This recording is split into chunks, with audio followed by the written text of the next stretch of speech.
এখানে sin theta সমান √3/2 তবে tan theta sec theta plus tan theta something যে কোনো কিছু বের করতে হলে আমাদের কাজ হচ্ছে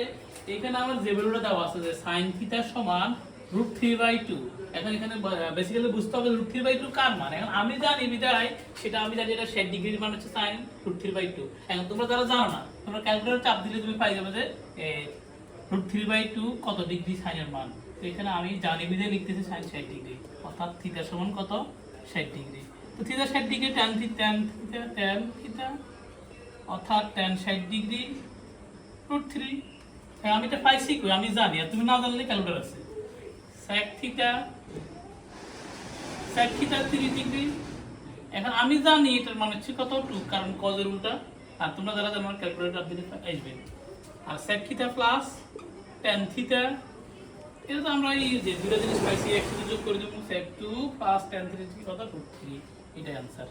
এখন যারা ডিগ্রি সাহায্য করবে না তো তোমরা বিবেচনা ওই যে আমরা সমকোণী পদ্ধতি চিন্তা করছিলাম যে এরকম একটা চিত্র আঁকো অর্থাৎ এটা আমার বিবেচ্যকোণ থিটা দেওয়া আছে কত আমার sin লম্ব বাই অতিভুজ সাধারণত অম্বলি তাহলে লম্ব কত আমার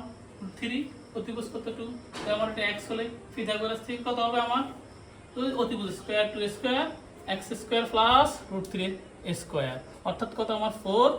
x স্কয়ার কত 3 আমার এটা আগে আসবে x square plus 3 equal to 4 অর্থাৎ x স্কয়ার সমান 4 - 3 অর্থাৎ x ইকুয়াল ওই সাথে মিলে 1 আর বর্গমূল কত 1 এর বর্গমূল 1 অর্থাৎ আমার x এর ভ্যালু হচ্ছে কত 1 আর আমার লাগবে কত আমার লাগবে sec থিটা sec থিটা সমান কি ওই ভূমি বা অতিভুজের উল্টা অতিভুজ বাই ভূমি তো sin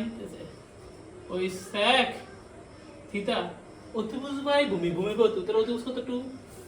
ভূমি কত আমার 1 অর্থাৎ 2 অর্থাৎ এই 2 আর এখানকার কত 2 মানে কি 0